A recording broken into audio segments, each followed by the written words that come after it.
Air Chief Marshal Dhanoa in his Coimbatore base repair depot presser stating and talking about the recent Indian Air Force strike that took place in Balakot.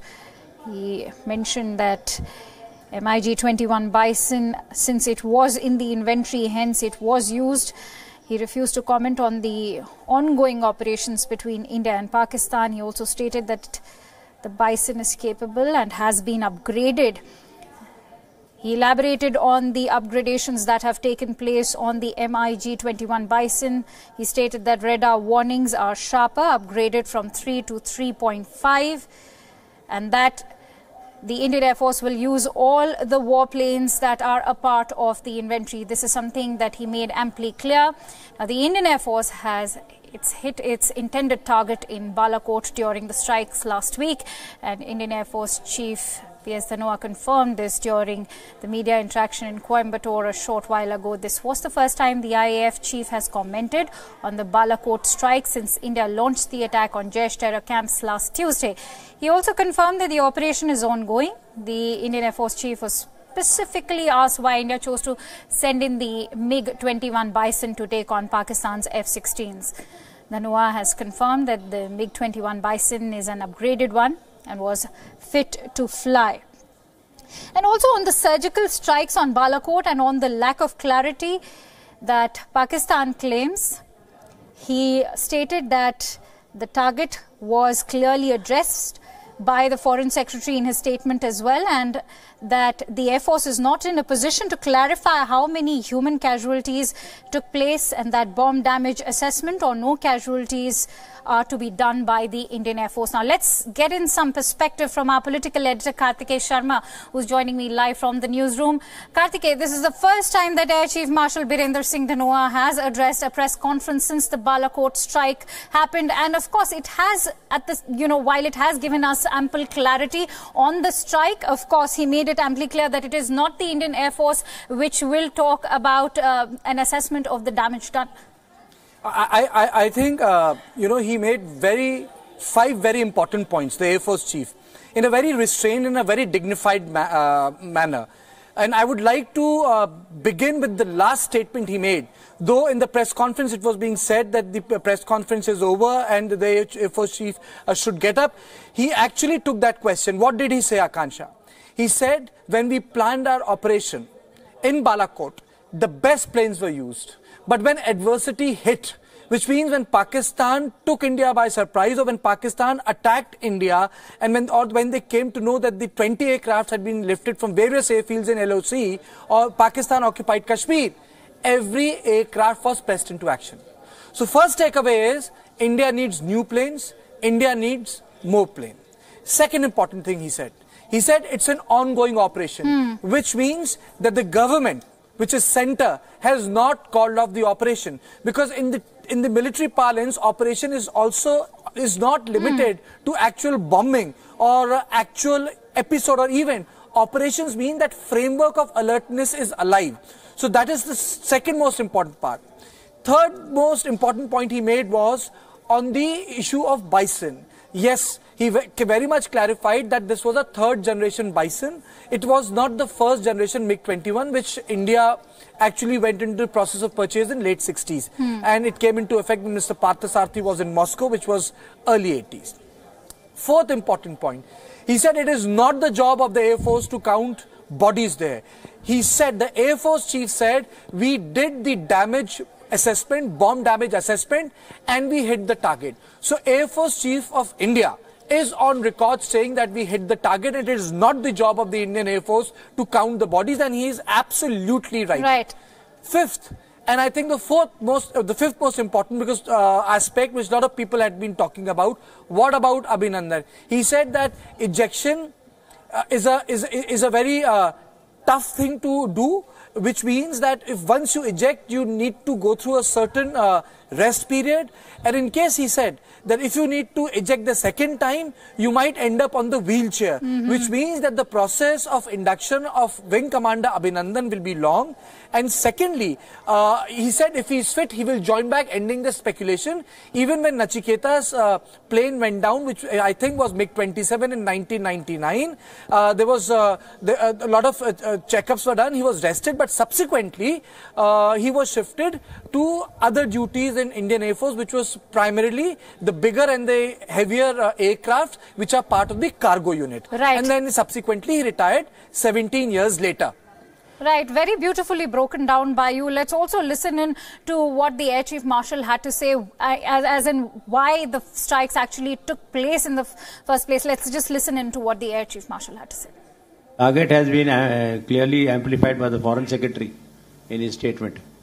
Yeah. And of course, if he planned to hit the target, we hit the target. Otherwise, why would he have responded? ANI, please. If he had dropped bombs in the jungle, there's no need for him to respond.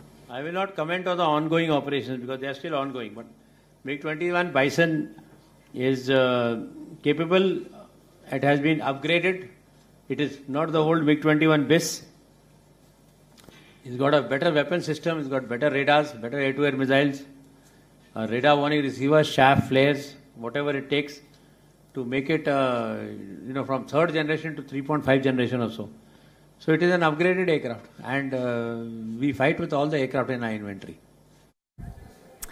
All right, so Karthikeya, if you can, give me your perspective on this. He very smartly also addressed all the naysayers who had been questioning about all the targets that the Indian Air Force had reached out for during the Balakot strike. He said that, he referred to the press statement made by India's Foreign Secretary Vijay Gokhale, and he said that the targets were made and he had addressed them in the press release, and exactly where cannot be assessed because the strikes finally took place in the forest.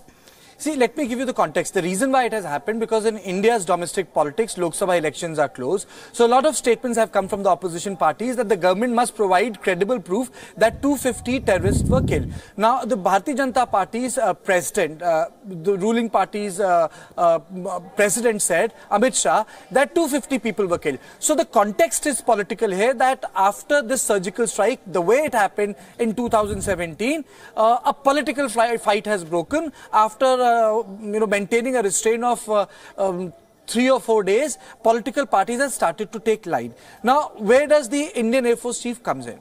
He says one thing. He says it's not our job to count bodies. It's our job to see whether we hit the target or not. So the target was hit. But the second point, Akansha, is, and let me reverse the argument here. Let me reverse the argument. Balakot is part of Pakistan. It is not Pakistan-occupied Kashmir. It is in Khyber Pakhtunkhwa. The strike was 71 kilometers inside. Right. From 71 kilometers from the LOC, deep inside Pakistan. If tomorrow there is a bomb dropped at Jammu, Raj Bhavan, and suppose the governor is not there and no casualty takes place, nothing happens, wouldn't that cause alarm in India? Wouldn't that be wouldn't India take that seriously? I'm just reversing the argument. So the issue is, where have you hit? India gave a message to Pakistan that if you are trying to hide terrorists in Pakistan, we will hit you. We will not maintain that strategic caginess post 1971, that we will only maintain our hits within Pakistan-occupied Kashmir, and that too from LOC. Now, this doctrine was upheld by Atal Bihari Vajpayee. He upheld that. He told his Indian Air Force officer not to cross the LOC. But Narendra Modi, as the Prime Minister, elected representative of the people, has changed it. He has not only got in the Air Force as part of the larger doctrine, hard deterrence against Pakistan, he has also ensured that that Rubicon is crossed. You are not hitting in POK only. You hit at Balakot. So, the larger issue here is that the Air Force Chief is saying that we were given a target. Target was chosen by intelligence, vetted by the political establishment. We hit it. So, it's not the job of the Air Force to defend and count the bodies. Air Force has done the job. Right. Karthikeya, interestingly, you very rightly mentioned that no comment was made by the Air Chief Marshal on the ongoing operations. He also went on to elaborate that, the framework of the operation is still alive.